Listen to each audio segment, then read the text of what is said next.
Why do people gravitate toward you? I would say people gravitate to me because it feels nostalgic. You know, it's something refreshing from what we used to as far as the essence of hip hop. The ability to freestyle, having lyrics, great content, great concepts, great song structure, and still keeping the integrity of the music and lyrics the same. So I think I give people a nostalgic feeling of what music used to feel like, but in a today's version. Now, why did you become a recording artist? I'm someone that's like, I like to talk a lot. I talk a lot, like a whole fucking lot. So I just always tried to turn things that I like to do into like my occupation. So just knowing that I could talk, I always tried to think what's something I could do, you know, and be successful in, or that's, you know, I could chase a dream or have a goal with that involves talking. And I landed on rapping. And rap is like a conversation piece for me. It just happens to rhyme. I write my raps as if I'm talking to you. I'm just not rhyming right now, but this is probably how one of my raps would feel. Now, how did you get into rap music specifically, that genre there? I mean, shit, bro.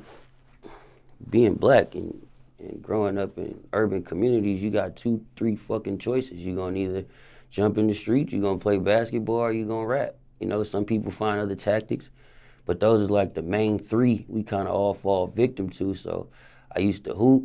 I wasn't trying to jump in the streets. So it's like, shit, I quit hooping, I'm about to start rapping. You ever tried the streets or at least attempt it?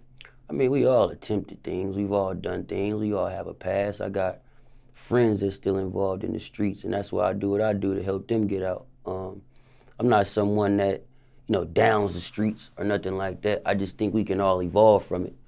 I think we all, as, you know, black men that come from that, we got a responsibility to evolve from the streets and give back to our community so the people up under us don't make the same mistakes we made in life. So I never downplay the streets. The streets make people who they are, but at the same time, the streets is dangerous.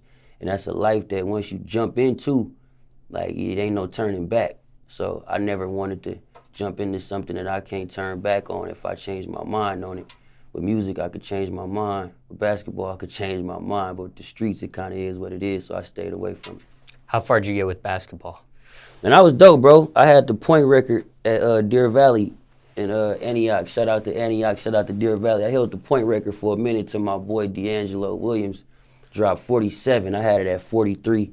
He came and dropped 47 one game against Liberty. Man, we beat their ass. But yeah, he took my record, but that's my brother, so if it was anybody else, I'd feel a little salty, but that's my dog. I want to see him forever win. And that's a high school? Yeah, Deer Valley is a high school in Antioch. Antioch is a small suburban ghetto in the Bay Area. Now that I'm here, you'll hear a lot more about Antioch. It didn't go farther than high school? Basketball? Yes. Nah, man. I fell in love with rap my senior year of high school. Everybody wanted me to go play ball. My coaches, my grades wasn't the best, but I had, you know, chances to go play at community college or possibly a D2. But my heart just wasn't in it no more. Like, I didn't have the love for waking up at 6 in the morning for shoot-arounds or running liners, and the shit just started feeling like a job. And rap was the fun thing for me to do at the time. And I'm always somebody that, like, it kind of fucked me up, but I follow my heart more than I do my gut.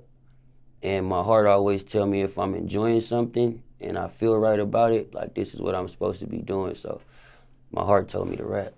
Now, can you explain to somebody watching this that might not know the difference between their heart and their gut? Yeah, man, your gut is like you, like, thinking, right? It's like your thoughts kind of like, I think I should do this. Like, I think I'm going to run with it. But your heart just guides you to it. Like, it's going to put you in position. Like, a gut feeling might make you make a move on it. A feeling from the heart might make a move on you. And then you kind of see that and you peep that. You like, man, this might be a sign. Let me take this sign and let me play on this. So rap, it hit me in the heart for sure. And with basketball, just to be a little bit more clear, you did play your senior year or you didn't play your senior year? Yeah, I played my senior year. I didn't play my junior year because I was being a stubborn-ass asshole. And we had this, I want to call him a bad name, but I'm trying to grow as a person. So we had this man who was a mean coach. named Bamberger.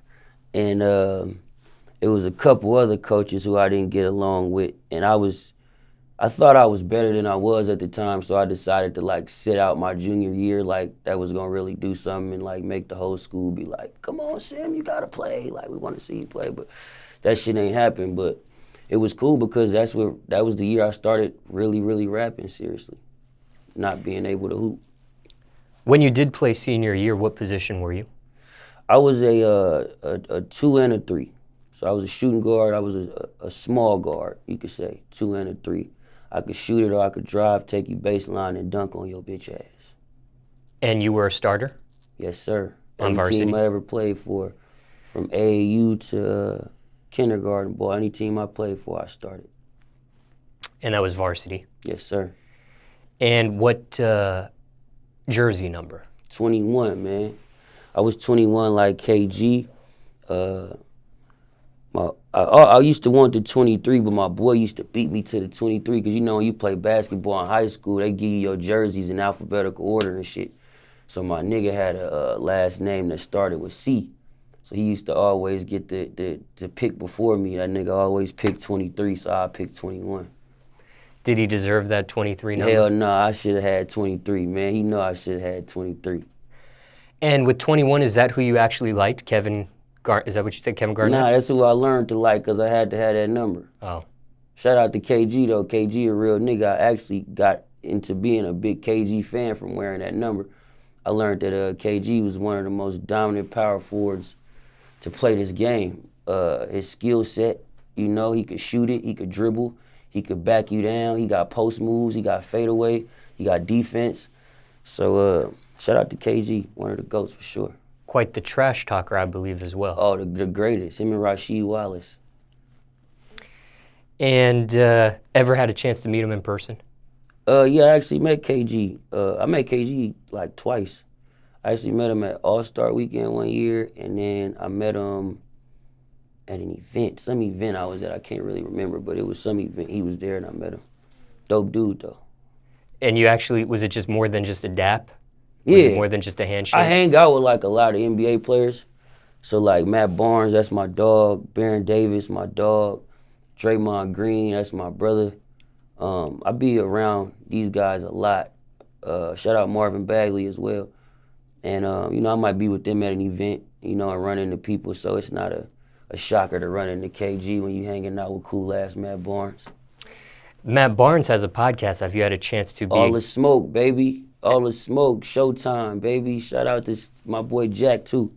Have you had a chance to be on his podcast yet, or any basketball players' podcast yet? No, we working on it, though. Me and Matt been talking about it. We was just getting it. Been getting the music, right? So it's just been a timing thing. And now that the music out, I'm going to pop through there for sure. And how'd you first meet him? Do you remember? Man, bro, I met Matt on some, it was crazy, because it was a friend, actually, who was one of my wild-ass homies, man. He was actually talking to Matt about some stuff, and he had called me over there like, yo, I'm over here chilling, Matt, come through. So I had went over. He had already heard about me. He was like, man, somebody told me about you like a year ago. And I'm like, for real? He was like, yeah, I was with this producer. He told me about you. So I was like, oh, no. He was like, man, let's stay in touch. So I got his number. Like 3 days later, I was walking into a restaurant. He was leaving out. So we seen each other again. He was like, what you doing tomorrow? I was like, shit. He was like, come to the show. We filming Paul Pierce. So the Paul Pierce episode, I was actually there in the background. I pulled up. We smoked a few, watched him film the whole episode. Anything like I called Matt for, I asked him to come to the studio sometimes to hear records. He pull up, listen to him. He'd tell me, I like this joint right here. This remind me of this. I don't really like that joint. That's my dog, man. Shout out Matt Barnes. Shout out Stack 5. Shout out All the Smoke. And so you and Matt, did Paul Pierce smoke too, or was it just you and Matt? I didn't see Paul Pierce smoke. And when it comes to music, would you let a basketball player A&R your stuff? I mean, if they got an ear, I know LeBron got an ear. I think he was 2 Chainz. A guest A&R for the 2 Chainz project. Yeah, and that was a dope Chainz project. Rapper Go to the League. Shout out to 2 Chainz as well. Definitely, bro, if you got a great ear and you know music, I'm open for it. Definitely. Have you had a chance to play basketball with any of these players? Not yet, but I'm going to wax Draymond when we get on the court. I'm gonna break his ankles respectfully. I don't really want to break my dog's ankles. I'm just going to cross him up a little bit. I'm going to dunk on Barron when COVID is over. You know, me and BD. I actually played with BD a few times at the Black Santa event that he does every year for the holidays. So I played with BD a few times. I played with J.R. Smith a few times. It's dope, but you know, those guys is professionals, man. So I'm up here just talking out my ass, but it's always fun to hang out with those guys. I actually was just with Marvin Bagley and Pascal Siakam while they was working out. Them cats is looking serious this year. So you had the chance to play with some of these names that you mentioned. How'd you hold up? The first couple of times I was horrible because you're out there at these fucking giants. They look like the Monstars. You know what I'm saying? From Space Jam. Yeah, you out there looking like bugs in them, and then these motherfuckers just come through. Like the shortest person in the league just coming through like, bow! You know, so it's like, you be kind of like nervous on what to do the first couple of times, but after a while, you just don't give a fuck. You realize these is professionals and you just another body on the court to play defense or something, so you just start finding your angle. Now, when it comes to rap music, was that the first genre of music you encountered? No. I would say I encountered R&B first. Me and my mom used to listen to a lot of classic R&B, and then I got into rap as I got into being a teenager, I would say. That's when rap kind of popped up on the radar. And what drew you to it? The ability to make words rhyme that fast. Like R&B is more slower, so it's like, I can tell, you know, I can be to let you know, and rap is like straight out the concrete jungle with lions and bears rump, like you just kicking it. So it was like a conversation. Like I said, I love to talk. So I was like, man, I want to do this. I want to rhyme when I talk. You know, I want to try this thing out. Because you encountered R&B first, did you attempt to sing? Yeah, I got a joint on my project called We Tried, where I'm not really singing, but I'm holding a note, you know, keeping some lyrics in there.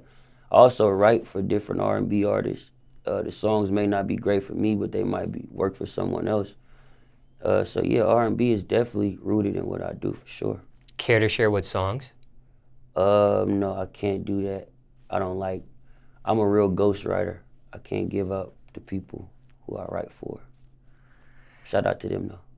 And when you referenced this project, what was the name of the project this song was on? What do you mean? Where you hold a note.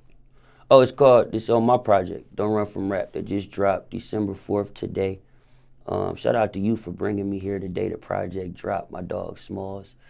Don't Run From Rap, it's number 5, We Tried. Featuring my boy Jakai.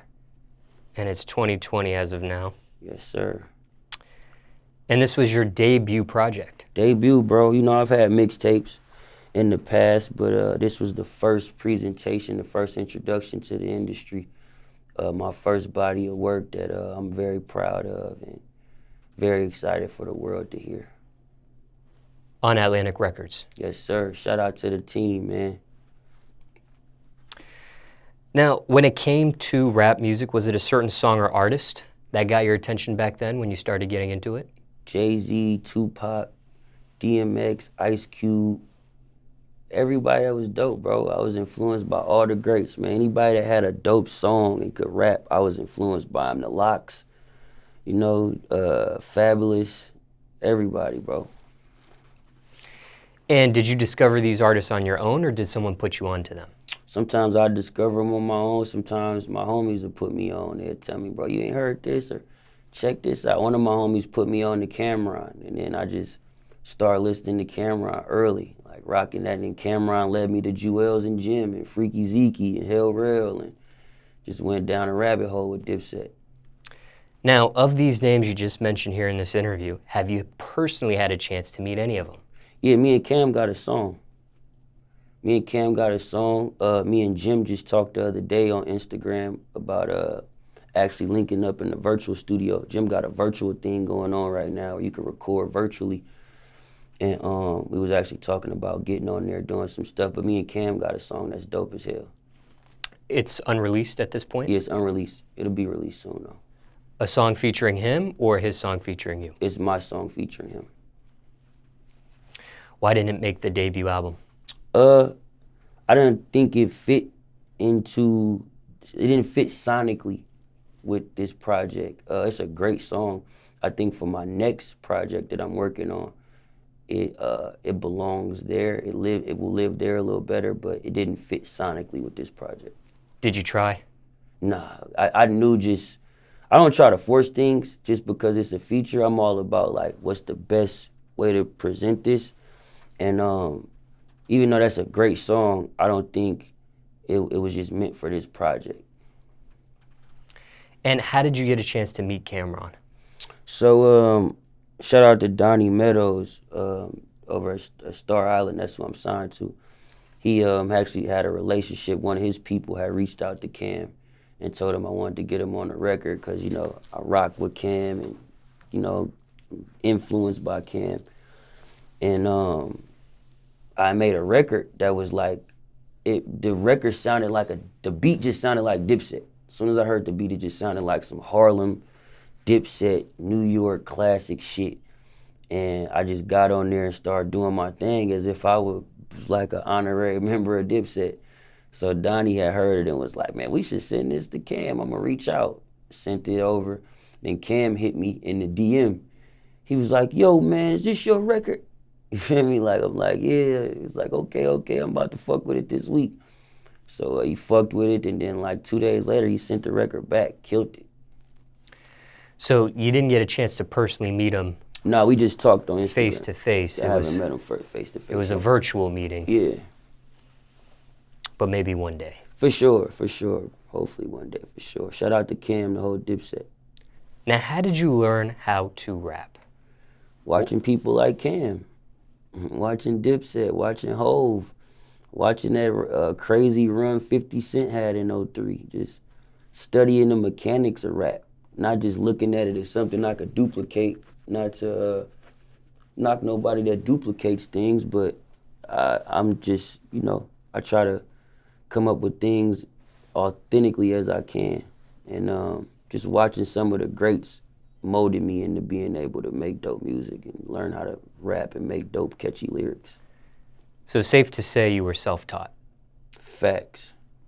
I had a homie, EMG exclusive, who actually kind of, you know, gave me guidance through rap. My boy Cass, just different people. Me and the homies talk about rap every day, just studying people's cadences, studying their concepts, their content, what they talking about. Are they staying on topic in the song? We talk about all these things, so those conversations help mold me into what I am. And was it something you wanted to do on your own, or was it a suggestion? Somebody put a battery behind your back, maybe? Nah, I just jumped into it, bro. Like I said, I love to talk. So it was like, once I figured out I could talk and rhyme at the same time, let's give it a go.